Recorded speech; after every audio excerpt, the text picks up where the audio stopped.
Bom, eu vou passar a palavra, então, para o nosso outro doutor Fernando, agora o doutor Fernando Corques, que vai trazer, então, para a gente a questão da judicialização na oncologia e o que é que os estudos estão nos mostrando, Fernando. Você fica aqui? Vai lá.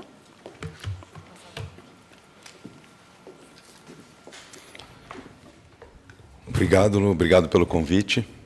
Uma honra participar aqui.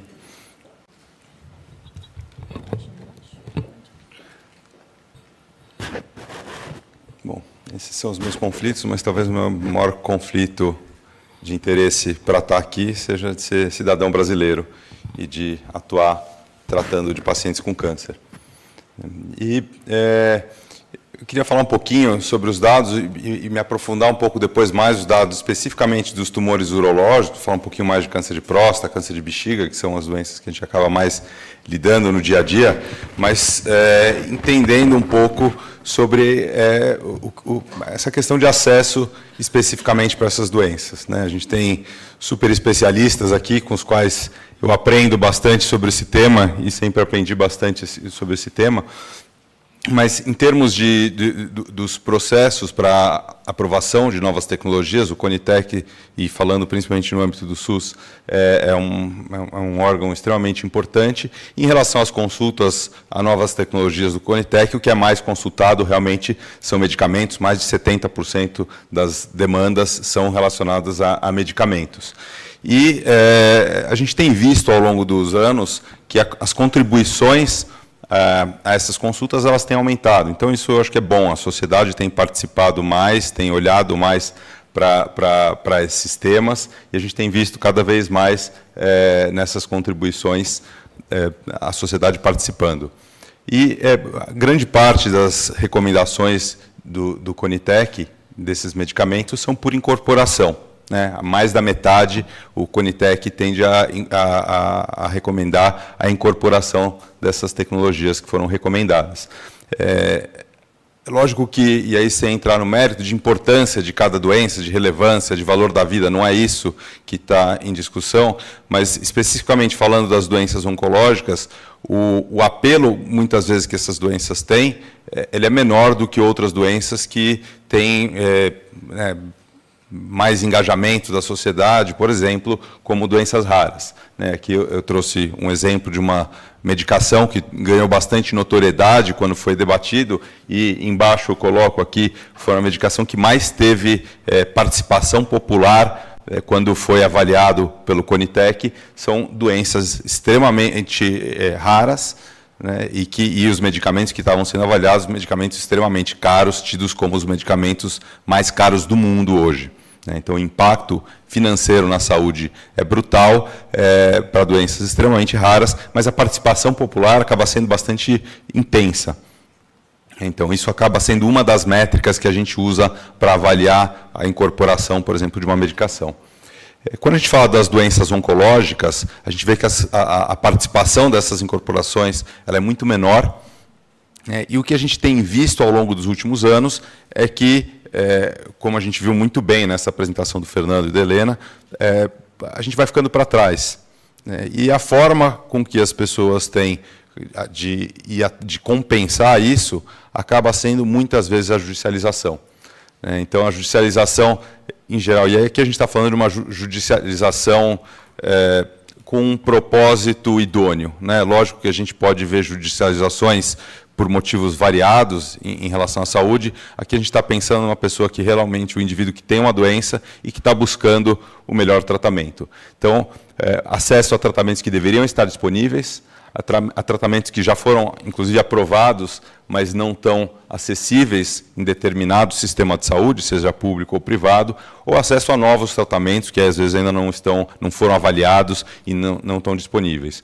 E aí existem diversas instâncias, então, seja indicação médica, seja rol da ANS, aprovação de Anvisa, aprovação de CONITEC, e talvez o que a Helena chamou de pós-CONITEC, que é a chegada dessas medicações à ponta, a quem realmente precisa. E quando a gente avalia a judicialização, a gente pode avaliar ela em dois vieses. Ela pode ter efeitos negativos, sem dúvida, né, para os gestores públicos.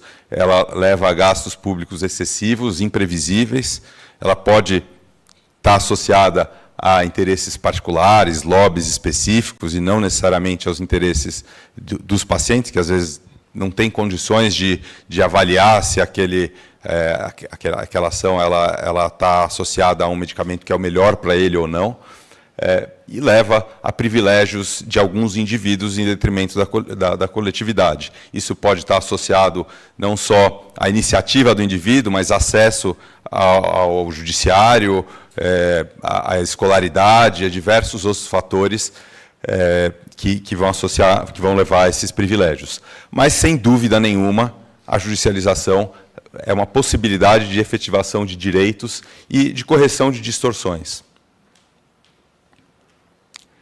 Se a gente olha, esse é um estudo que a gente publicou já tem 3 anos, mostrando o número de ações contra o sistema público de saúde. Na verdade, aqui eram ações como um todo. A gente vê que, na última década, principalmente, isso vem aumentando bastante. E eu atualizei aqui embaixo, nos últimos anos, a gente tem quase 20% de aumento do número de ações contra o sistema de saúde a cada ano. Ou seja, isso é um problema crescente que vem aumentando e que, se a gente não olhar, aqui a gente está falando só em número de ações, a gente não está falando em volume financeiro dessas ações. Então, é um problema que só aumenta, né, nas últimas décadas.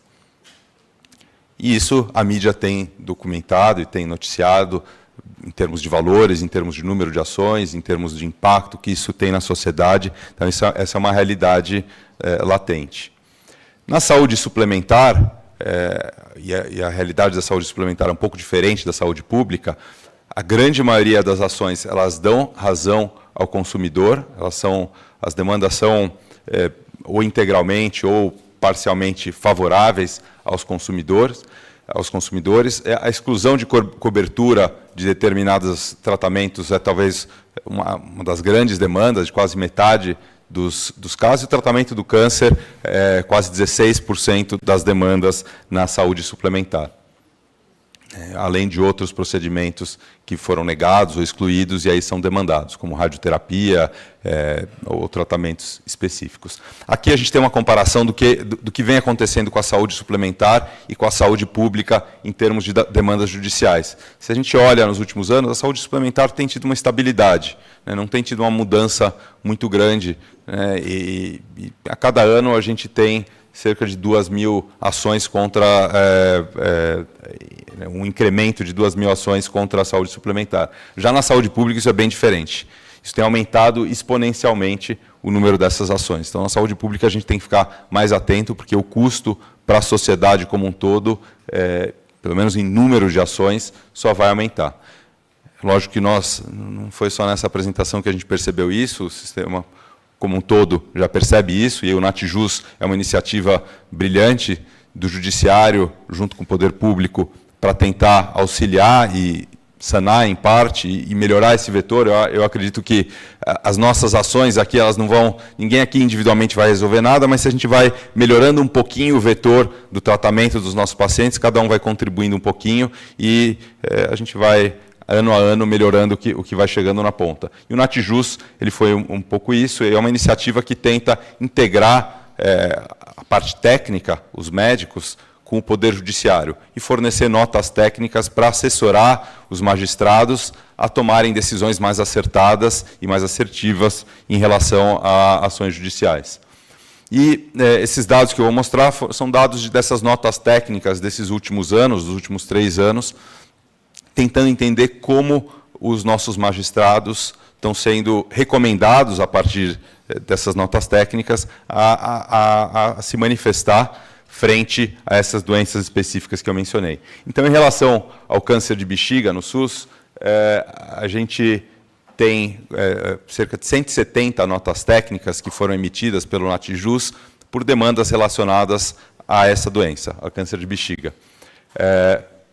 Algumas dessas demandas são por procedimentos cirúrgicos básicos, como uma cistoscopia, que é um exame essencial para fazer o diagnóstico do câncer de bexiga, ou para cuidados paliativos, ou para admissão hospitalar. Mas boa parte, na última linha, a gente vê, são por medicamentos. 87%, mais da metade das demandas foram por medicamentos, e os pareceres, ou as recomendações aos pareceres dos magistrados, em geral, em mais de 70% das vezes, é favorável aos demandantes. Quando a gente olha a distribuição no nosso país, a grande maioria das demandas judiciais vem da região sul. Isso é latente em todas as nossas avaliações. A região sul tem um maior número de demandas judiciais, e o que é peculiar, que no gráfico da esquerda a gente pode avaliar, é que a gente tentou dividir o que são demandas por procedimentos, seja uma internação, um exame, uma tomografia, um PET, por materiais, aqui a gente está falando de fralda, de sonda, materiais geralmente de baixo custo, e o que são demandas por medicamentos, e aí principalmente os imunoterápicos, medicamentos de custo extremamente alto. Então, a gente vê que a distribuição ao longo do país ela é bem desigual. As regiões norte, nordeste, centro-oeste, principalmente a gente tem demandas por materiais, por medicamentos que, na verdade, já são amplamente disponíveis, ou deveriam ser, e na região sul e um pouco na sudeste a gente tem maior número de demandas por medicamentos de alto custo. E aqui tem a lista dos principais medicamentos, os imunoterápicos são os principais, um pouco de terapia-alvo. Nas últimas linhas a gente vê medicações que são e deveriam ser amplamente disponíveis, quimioterápicos básicos para o tratamento dessa doença, BCG. E se a gente avalia os custos, essa é uma tabela complexa, mas só para tentar avaliar o impacto só dessas decisões, e o Notjus, a gente está falando de uma parcela só das ações públicas, a gente não está falando do todo, mas só essas parcelas, aqui são os montantes relacionados ao tratamento de um paciente por um ano. Então, se a gente está falando de uma quimioterapia, a gente está falando de um valor talvez de R$60 mil por ano. Aqui, com esses novos tratamentos que estão sendo demandados, a gente está falando de R$1 milhão por ano por paciente. Isso a gente tem visto que tem aumentado. Na verdade, esse gráfico a gente vê à esquerda os custos dos tratamentos das quimioterapias, que são hoje acessíveis aos pacientes. À esquerda, a gente vê os tratamentos com imunoterapia, que na época que a gente publicou esse estudo, é o que era mais pleiteado. Que o custo já aumenta bastante. O custo anual. Hoje, na verdade, isso aqui já está defasado. Hoje a tendência é a gente combinar tratamentos. Então, o tratamento de um paciente, por exemplo, com câncer de bexiga em fase avançada, a gente está falando de tratamento de R$1 milhão e 300 mil por ano por paciente. Essa é uma projeção de custo com judicialização, o que tem acontecido, e esses tratamentos que foram recentemente aprovados, mas que impactam brutalmente, que mais que dobram a expectativa de vida de pacientes e curam quase 1/3 de pacientes, dependendo da fase que a doença é detectada. Aqui é uma projeção do quanto isso vai aumentar em termos de custo se a judicialização continuar aumentando. Então, a gente vai chegar a valores completamente insustentáveis para o nosso sistema de saúde. Falando um pouquinho rapidamente sobre câncer de próstata também no SUS, esse é o mesmo modelo. Aqui a gente avaliou um pouco mais de 3 mil notas técnicas de demandas de pacientes em tratamento de câncer de próstata, também medicações, procedimentos, cirurgia, radioterapia, cirurgia robótica, procedimentos para corrigir complicações de tratamentos. Quase 90% demanda por medicamentos, um pouco 4% por exames, PET, tomografia, 0,4% por radioterapia e 3% por cirurgia, e em câncer de próstata, cirurgia robótica e implantes de próteses, esfíncteres artificiais entram nessa conta. De novo, a distribuição geográfica ela é bastante desigual e as demandas são muito maiores no sul, sudeste, nordeste também acaba tendo uma demanda maior para câncer de próstata.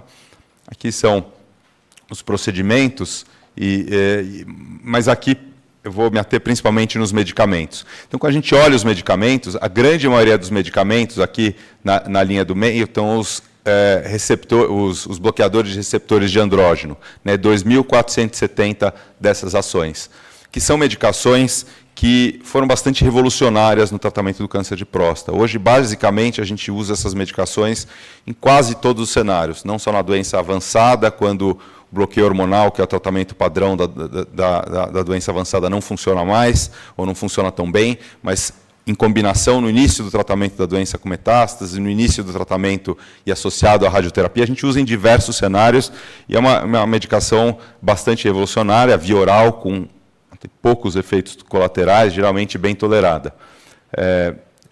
Esses medicamentos, se a gente pegar as demandas judiciais, só nessas notas técnicas, a gente está falando no impacto por ano de 245 milhões. Aqui eu estou avaliando só os casos que foram sugeridos o deferimento pelas notas técnicas e que avaliavam essas tecnologias, essas medicações. Então, um impacto de 245 milhões.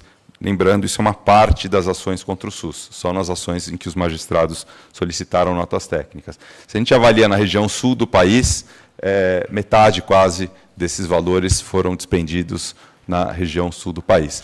E aqui, não vou me estender muito mais, mas só para a gente falar também, de forma análoga ao que o Fernando mostrou para câncer de pulmão, essa recomendação de 2014 do NCCN, que é um órgão que recomenda tratamentos e se atualiza com bastante frequência. Em 2014, esse era o tratamento de um paciente que tinha o diagnóstico de câncer de próstata em fase avançada. Em termos de números, Estados Unidos, Europa, pouco menos de 5% dos pacientes têm diagnóstico já com metástase. Brasil, dados do INCA, está falando um pouco mais de 40%. Então, a gente ainda detecta essa doença em fase tardia. Em 2014, na verdade, de 1941 a 2014, ou 2015, como a gente tratava era com bloqueio androgênico, seja cirúrgico, seja com medicação injetável. A gente só tinha esse tipo de tratamento. A partir de 2015, a gente começou a ver estudos mostrando que outras formas de combinação traziam muito benefício. Se a gente pega hoje as diretrizes do NCCN, é assim que evoluiu. Então, a complexidade aumentou bastante, principalmente de medicamentos orais, quimioterapia, eventualmente. Isso aqui ainda não está. A gente teve, há 3 semanas, um pouco mais de 3 semanas, uma primeira avaliação do CONITEC para recomendar a incorporação de uma dessas medicações, que já é um grande avanço.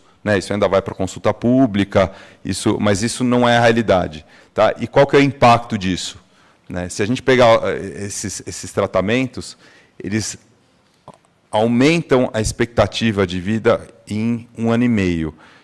Nesse cenário aqui, em outros cenários, eles aumentam até a chance de cura, por exemplo, em combinação com radioterapia em situações específicas.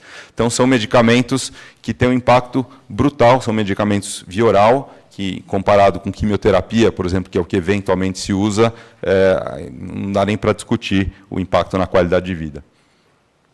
Então, essa foi a última notícia que a gente teve do CONITEC. E, para finalizar, eu queria só mostrar esse estudo. É um estudo também que a gente fez em parceria com uma instituição, que é o AC Camargo, que tem uma particularidade de avaliar e receber pacientes que entram pela mesma porta, mas têm suas contas pagas ou pela saúde pública ou pela saúde suplementar. Eles são tratados pelos mesmos médicos, entram no mesmo hospital, pela mesma porta, mas têm acesso a medicamentos diferentes porque têm fontes pagadoras diferentes.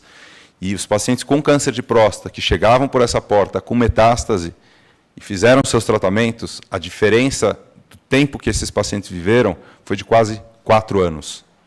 Ou seja, quem entrou pela porta dessa instituição e tinha suas contas pagas pelo SUS, tinha uma sentença de viver quase 4 anos a menos do que quem tinha acesso à saúde suplementar. Então, eu queria finalizar com esse dado, que eu sei que é um pouquinho chocante, desculpa finalizar com um dado desse, mas acho que é importante para a gente pensar e participar de eventos como esse, para a gente ir direcionando cada vez mais o vetor para ter uma medicina e uma saúde mais igualitária para a nossa população. Obrigado.